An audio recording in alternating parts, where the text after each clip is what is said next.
Welcome back. This garage door is a heavy wooden garage door, and it has these torsion springs up here. Every now and then they break, and then you can't open your garage. To get by opening your garage until you can get your torsion springs fixed or fix them yourself, you can go assist your garage when someone pushes the door and give it constant pressure and push it up. It will close on its own, usually.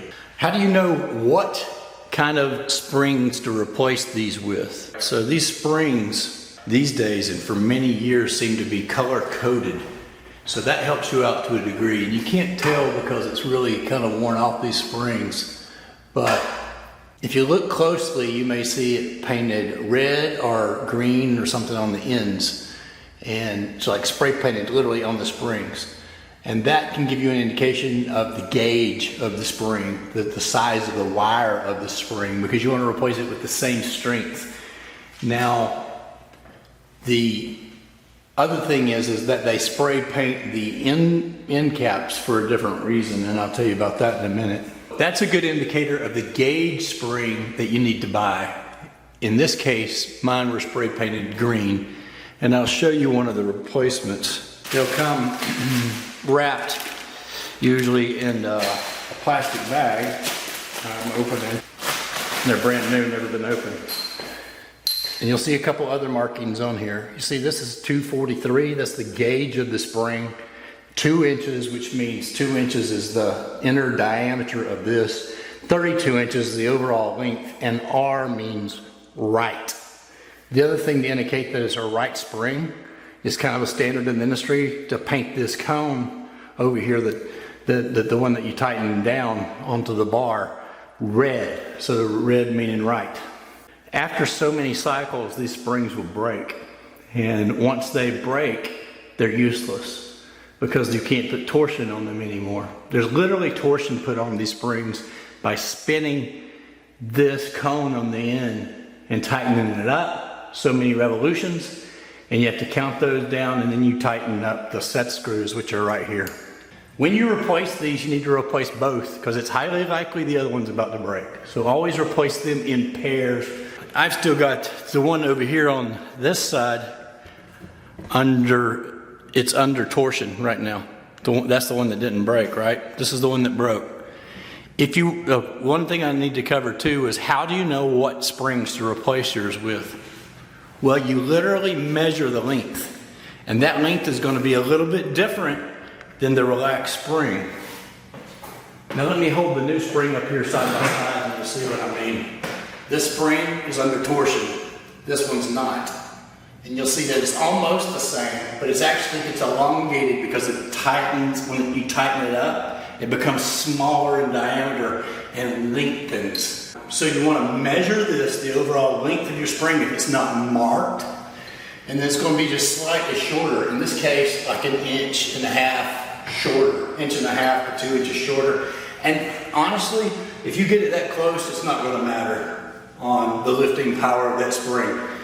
If you get it within 1/2 inch or so. So this is a 32 that I've gone with replacing this with, 32 inches. And to get the gauge of the spring, what you want to do is you want to measure 10 of these circles, and that length will actually equate to a table that you can look up online. And in my case, it was 0.243 or size in that. I think 0.243 or 2. I'll show a table here in the video. If not, you can look it up and you'll look up the color coding that I was mentioning earlier. Back to the color coding. You can tell your diameter of your spring these days because of the standard in the industry. You might not be able to see this, but that's painted green. And in the listings, when you buy them, they'll be painted green. To do the number 2 there, the inside diameter of the spring, you want to come over to your broken spring and you want to literally put a tape measure and measure the inner diameter of that spring. So now we know how to get the right size springs to replace your torsion springs with. You know the gauge of it, you know the inner diameter of it, and you know the overall length. And you might find some markings too on some of these to kind of verify the gauge of the spring. If you look at these tabs right here on your existing spring, they may have a number 2 marked on them. This replacement spring doesn't have any of those markings there, but if you look at one of the holes, inside is a number 2. So that's going to verify that as well. Now let's get on with replacing these. So at this point, my battery had gone dead and I lost a chunk of video. So right here in the middle, I'm going to tell you what I did next. Go to your spring that's not broken yet, and you're still under torsion on this thing. So very carefully put in your torsion bars that came with your new kit. Don't use screwdrivers because they could shoot across the room, and the torsion bars fit this better.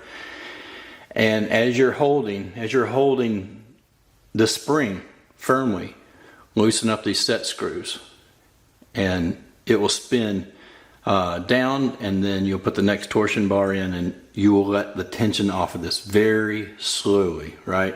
To where this good spring that's in my video no longer has any tension on it. At that point, then you can come back in here and you can take this bolt out, and you can take this bolt out, and there's a bearing right here in the middle, but this torsion bar, long torsion bar, goes all the way through. After that, you will be able to go down here to your pulleys, and you'll be able to loosen up. There's a set screw in there. There's 2 of them on there usually. So you'll be able to loosen up the set screws on your pulleys, and you'll be able to move them over, and your torsion bar will actually be able to slide through, and then you'll be able to put your spring back on the other side. Once you get one side done, you'll do the other. All right, so that's the part that went missing in my video, and now you know how to do it. Let's get back to the next frame. Now we're going to leave that pulley loose until we get the other side done. We're going to go back over and work on the other side.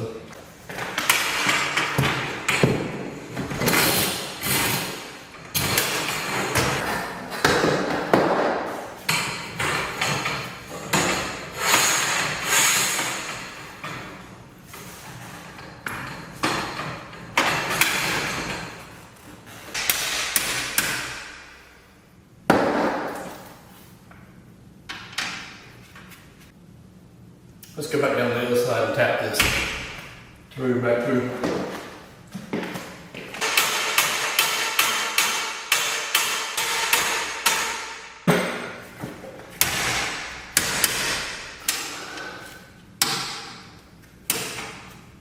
One marked left means left hand, and goes.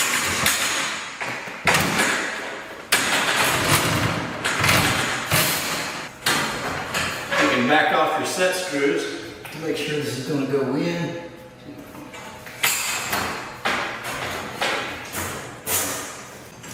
Put your pulley spindle back on.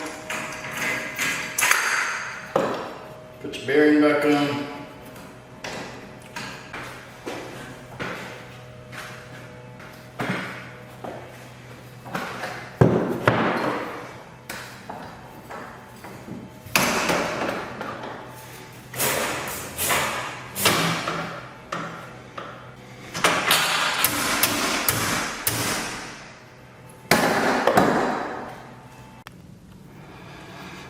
All right, now that you've got your pulleys, spindle pulleys already, with the cables already back in them, see this cable is the same slackness as the one on the other side. Torsion rod by hand, they would both tighten up about the same exact time.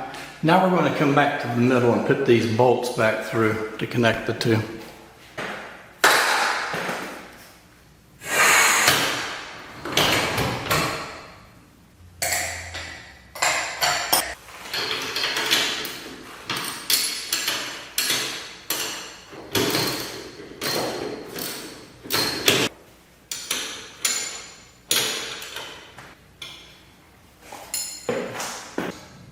Now that you've got your cables hooked up and nose tight over there, you want to keep some tension on these so you don't have slack in it when you're about to line your spring. So a good way to do that is to put a pair of vice grips here and turn the torsion bar where the slack is taken out of those cables.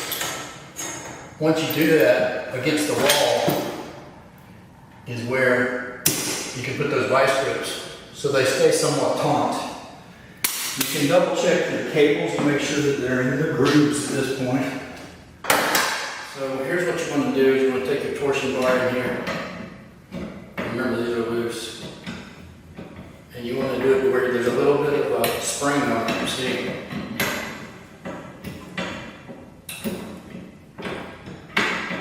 And we're going to count it from there.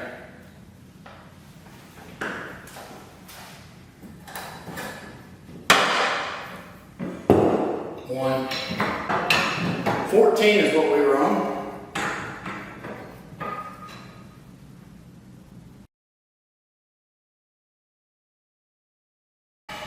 29.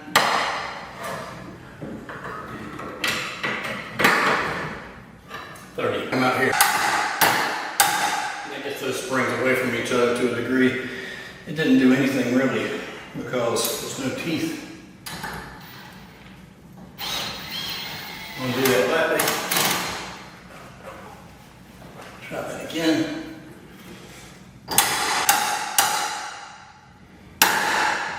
Make sure that it's making sure those springs are not binding up.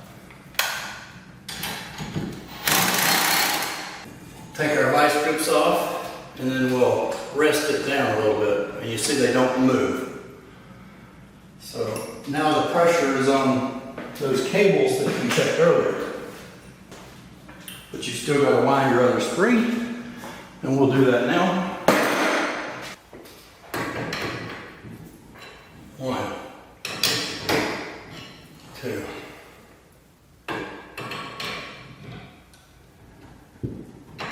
3.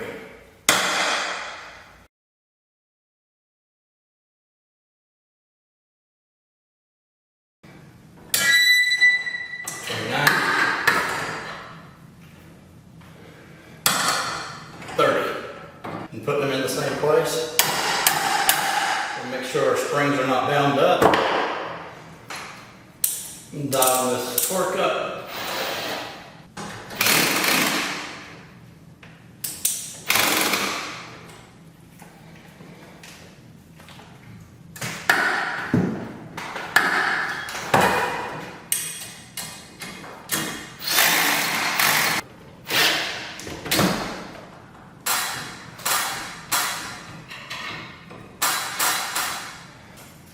If you haven't already done so, you can pull your emergency cable here. And that will give you a free glide on the door. And let's do a test to see if this opens. It should open under my strength pretty easily if I have wound it enough times.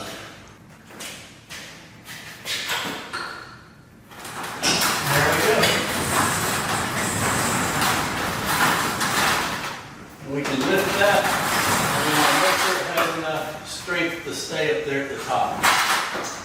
And indeed does. Once we finish with that,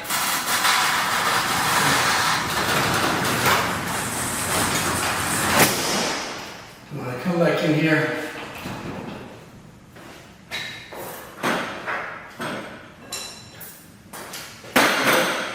Re-engage this.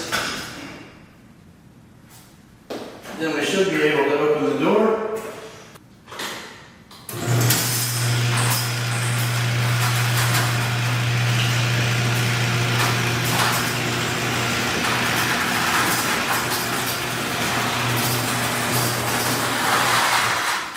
So that's how to fix your garage door. Like, share, and subscribe, please. Thanks for watching.